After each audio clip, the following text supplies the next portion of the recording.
Bismillahirrahmanirrahim. Assalamualaikum warahmatullahi wabarakatuh. Berjumpa lagi dengan saya, Pak Handoko, di dalam kanal YouTube saya. Bagi kalian yang baru pertama kali berkunjung di kanal YouTube saya, maka saya sarankan untuk klik tombol subscribe dan nyalakan lonceng notifikasinya ya, agar kalian mendapatkan update terbaru seputar video pembelajaran sejarah, pembahasan soal-soal sejarah, hingga pemanfaatan media pembelajaran sejarah. Nah, di dalam video ini saya akan menyajikan 30 latihan soal sejarah materi masuknya Islam ke Indonesia beserta kunci jawabannya nih teman-teman. Tujuannya agar kalian mendapatkan pengayaan gitu ya, lebih memahami sudah sejauh mana sih kemampuan kalian seputar materi masuknya Islam ke Indonesia.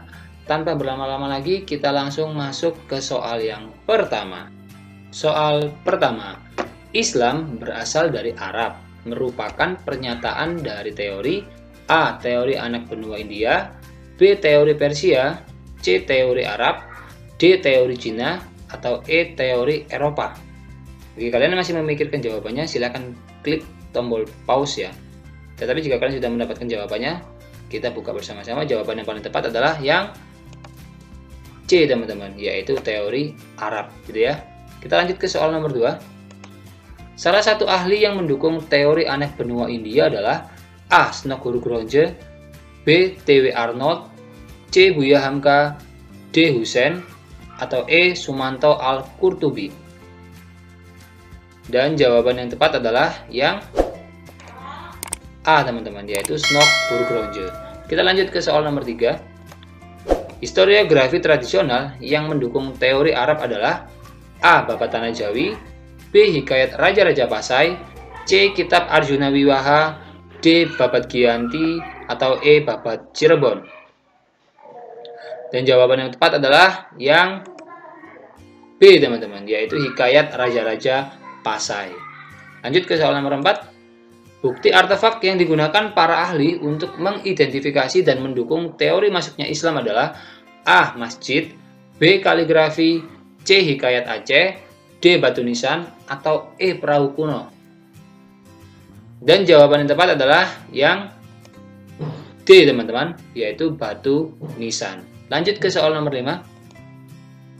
Yang tergolong dalam teori baru dari 4 teori masuknya Islam ke Nusantara adalah A. Teori anak benua India, B. Teori Arab, C. Teori Persia, D. Teori Cina, E. Teori Gujarat. Dan jawaban yang tepat adalah yang D teman-teman, teori Cina. Kita lanjut ke soal nomor 6. Berdasarkan bukti-bukti yang ada, setidak-tidaknya Islam telah masuk ke Indonesia pada abad A. ke-6, B. ke-7, D. 8, D. 9, E. 10. Dan jawaban yang tepat adalah yang C teman-teman, yaitu 8 Masehi. Kita lanjut ke soal nomor 7. Persamaan pendapat T.W. Arnold dengan Buya Hamka adalah sama-sama menyatakan bahwa Islam berasal dari A. India, B. Arab, C. Persia, D. Cina, atau E. Kanton.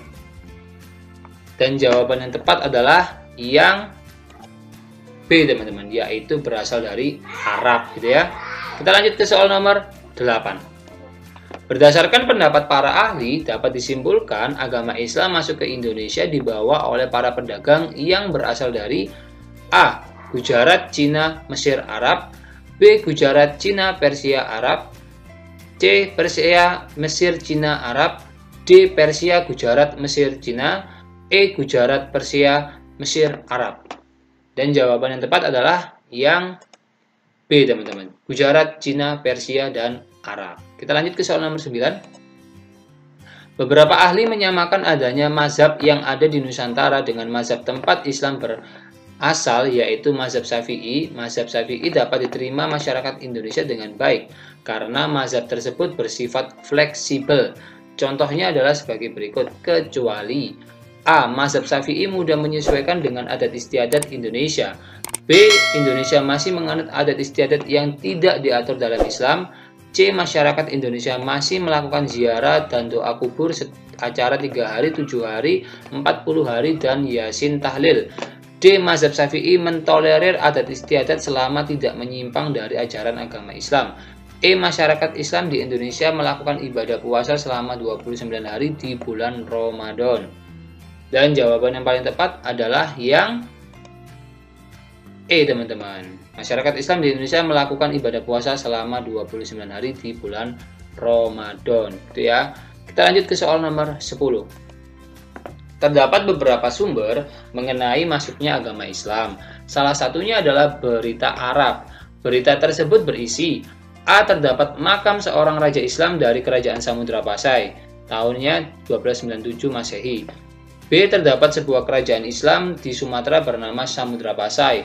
C. Terdapat penduduk yang beragama Islam dan banyak pedagang dari Gujarat, India yang giat menyebarkan agama Islam. D. Terdapat kegiatan perdagangan di Sriwijaya, termasuk Selat Malaka pada abad ke-7, dibuktikan dengan sebutan Sribuza, Zabak, Zaba bagi Sriwijaya. E. Terdapat kerajaan Holing yang diperintah oleh Ratu Sima. Dan jawaban yang paling tepat untuk soal nomor 10 ini adalah yang D, teman-teman. Terdapat kegiatan perdagangan di Sriwijaya termasuk Selat Malaka pada abad ke-7 dibuktikan dengan sebutan Sribuza, Sabak, Saba bagi Sriwijaya. Lanjut ke soal nomor 11. Pada abad berapa pedagang muslim mulai ramai masuk ke kawasan Nusantara? A3, B4, C5, D6, atau E7. Dan jawaban yang tepat adalah yang D, teman-teman, yaitu 6 gitu ya, 6 Masehi gitu ya. Oke, kita lanjut ke soal nomor 12. Berikut adalah saluran-saluran proses islamisasi yang ada di Nusantara, kecuali A. Pernikahan, B. Politik, C. Peperangan, D. Pendidikan, E. Tasawuf. Dan jawaban yang tepat adalah yang C, teman-teman, peperangan gitu ya. Oke, kita lanjut ke soal nomor 13. Sebagian besar pedagang yang masuk kawasan Nusantara dan menyebarkan Islam berasal dari A. Arab, Mesir, India, Belanda, B. Arab, Persia, India, Portugis, C. Arab, Persia, India, Cina, D. Arab, Persia, Cina, Turki, atau E. Turki, Mesir, Persia, Cina. Dan jawaban yang tepat untuk soal nomor 13 adalah yang C, teman-teman. Arab, Persia, India, dan Cina. Lanjut ke soal nomor 14. Golongan pribumi apakah yang sebagian besar melangsungkan pernikahan dengan pedagang muslim? A. Petani, B. Prajurit, C. Bangsawan, D. Nelayan, E. Pendeta. Dan jawaban yang tepat untuk soal nomor 14 ini adalah yang C, teman-teman, yaitu bangsawan gitu ya. Sama-sama orang kaya gitu ya. Oke, kita lanjut ke soal nomor 15. Syarat utama pernikahan yang diajukan oleh pedagang asing dengan wanita pribumi dalam rangka penyebaran agama adalah A. Mahar yang besar, B. Pedagang muslim diberikan rumah, C. Ijab kabul di masjid, D. Mempelai wanita masuk Islam, atau E. Orang tua wanita masuk Islam. Dan jawaban yang tepat untuk soal nomor 15 ini adalah yang D, teman-teman. Mempelai wanita masuk Islam. Lanjut ke soal nomor 16. Saluran penyebaran agama Islam dengan cara mengajarkan teologi Islam serta menunjukkan kemampuan pengobatan secara magis adalah ciri proses islamisasi dengan saluran A. Praktek pengobatan, B. Pertunjukan sulap, C. Tasawuf, D. Pendidikan, atau E. Politik. Dan jawaban yang tepat untuk soal nomor 16 ini adalah yang C, teman-teman. Tasawuf gitu ya. Kita lanjut ke soal nomor 17. Untuk mempermudah proses islamisasi, perlu menciptakan ulama-ulama besar. Di manakah ulama-ulama baru itu belajar? A. Pelabuhan, B. Pondok pesantren, C. Sekolah rakyat, D. Biara, atau E. Padepokan silat. Dan jawaban yang tepat adalah yang B, teman-teman. Pondok pesantren gitu ya. Kita lanjut ke soal nomor 18. Salah satu tokoh penyebar agama Islam yang menggunakan wayang sebagai media penyebaran Islam adalah A. Sunan Giri, B. Sunan Bonang, C. Sunan Kudus, D. Sultan Agung, atau E. Sunan Kalijaga. Dan jawaban yang tepat adalah yang E, teman-teman. Sunan Kalijaga. Kita lanjut ke soal nomor 19. Salah satu tokoh penyebar agama Islam yang banyak menciptakan tembang-tembang Jawa sebagai media pembelajaran agama Islam adalah A. Sunan Giri, B. Sunan Bonang, C. Sunan Muria, D. Sunan Kalijaga, atau E. Hamzah Fansuri. Dan jawaban yang tepat adalah yang B, teman-teman, yaitu Sunan Bonang. Kita lanjut ke soal nomor 20 ya. Salah satu cara untuk bisa masuk dalam keluarga kerajaan dan menyebarkan agama di lingkungan keraton adalah A. Melakukan perdagangan di istana, B. Melakukan pertunjukan wayang di istana, C. Melakukan perkawinan dengan keluarga kerajaan, D. Mengobati keluarga kerajaan, atau E. Membuka pondok pesantren di lingkungan kerajaan. Dan jawaban yang tepat adalah yang C, teman-teman. Melakukan perkawinan dengan keluarga kerajaan. Itu ya. Kita lanjut ke soal nomor 21. Bangsa Nusantara memiliki tata kota khas yang tidak dimiliki oleh bangsa lain di dunia, yang disebut dengan A. Arsitektur, B. Mural City, C. Mocopat, D. Brandestein Point, atau E. Alun-alun. Dan jawaban yang tepat untuk nomor 21 ini adalah yang C, teman-teman, yaitu Mocopat gitu ya. Kita lanjut ke soal nomor 22.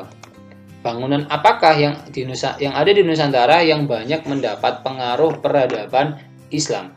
A. Masjid dan rumah, B. Rumah dan makam, C. Masjid dan makam, D. Istana dan gerbang istana, E. Istana dan makam raja. Dan jawaban yang tepat untuk soal nomor 22 ini adalah yang C, teman-teman, masjid dan makam. Kita lanjut ke soal nomor 23. Gaya bangunan masjid yang terakulturasi kebudayaan Nusantara adalah A. Memiliki kubah, B. Memiliki menara, C. Memiliki atap bertingkat, D. Terbuat dari batu kali, E. Menghadap ke barat. Dan jawaban yang tepat untuk soal nomor 23 ini adalah yang C, teman-teman, memiliki atap bertingkat. Kita lanjut ke soal nomor 24. Karya seni berupa tulisan Arab yang menyerupai sebuah bentuk disebut A. Relief, B. Kaligrafi, C. Lukisan, D. Akrilik, atau E. Mural. Dan jawaban yang tepat adalah yang B, teman-teman, kaligrafi. Lanjut ke soal nomor 25. Hikayat yang menceritakan raja-raja Islam pertama di wilayah Asia Tenggara adalah A. Hikayat Raja-Raja Pasai, B. Hikayat Si Miskin, C. Babat Tanah Jawa, D. Babat Giyanti, atau E. Babat Sejarah Melayu. Dan jawaban yang tepat untuk soal nomor 25 adalah yang A, teman-teman, Hikayat Raja-Raja Pasai. Kita lanjut ke soal nomor 26. Karya sastra yang sebagian besar menceritakan tentang Sunan Gunung Jati adalah A. Babat Tanah Jawa, B. Babat Sejarah Melayu, C. Babat Cirebon, D. Babat Sunan Gunung Jati, E. Babat Demak. Dan jawaban yang tepat untuk soal nomor 26 adalah yang C, teman-teman, Babat Cirebon. Oke, kita lanjut ke soal nomor 27 ya. Babat Giyanti merupakan karya sastra yang menceritakan A. Membahas kebesaran raja-raja Hindu-Buddha yang kemudian masuk Islam, B. Membahas peristiwa-peristiwa politik yang terjadi di Pulau Jawa antara tahun 1741 hingga 1757, C. Membahas tentang imbalan yang diterima bagi orang yang berbuat jahat, D. Berisikan silsilah Raja-Raja Mataram, E. Berisikan tentang sejarah terbentuknya Pulau Jawa. Dan jawaban yang paling tepat untuk soal nomor 27 ini adalah yang B, teman-teman. Membahas peristiwa-peristiwa politik yang terjadi di Pulau Jawa termasuk di antara tahun 1741 dan 1757. Kita lanjut ke soal nomor 28. Soal nomor 28. Pada masa Islam berjaya di Nusantara, panggilan raja berubah menjadi A. Bre, B. Khan, C. Malik, D. Akbar, atau E. Sultan. Dan jawaban yang paling tepat adalah yang C, teman-teman, yaitu Malik. Kita lanjut ke soal nomor 29. Pada masa Kesultanan apakah sistem kalender Jawa diperkenalkan? A. Samudra Pasai, B. Demak, C. Pajajaran, D. Majapahit, atau E. Mataram Islam. Dan jawaban yang tepat untuk soal nomor 29 ini adalah yang E, teman-teman, yaitu Mataram Islam. Lanjut ke soal nomor 30. Bulan pertama pada kalender Jawa adalah A. Muharram, B. Suro, C. Selo, D. Pasa, E. Besar. Dan jawaban yang tepat untuk soal nomor 30 ini adalah yang B, teman-teman, yaitu Suro. Wah, tidak terasa kita sudah berada di penghujung video pembelajaran ini, teman-teman. jika kalian ada pertanyaan seputar materi ini, kalian dapat menuliskannya di kolom komentar atau kalian juga bisa menanyakan hal itu kepada saya melalui kontak medsos ini ya. Saya ucapkan terima kasih bagi kalian yang telah menonton video ini hingga akhir. Jika kalian merasa video ini bermanfaat, jangan lupa bagikan video ini kepada teman-teman kalian ya, agar kebermanfaatan itu tidak hanya berhenti di kalian saja. Dan juga jangan lupa untuk klik subscribe dan like video ini. Akhir kata, Assalamualaikum warahmatullahi wabarakatuh. Salam Historia.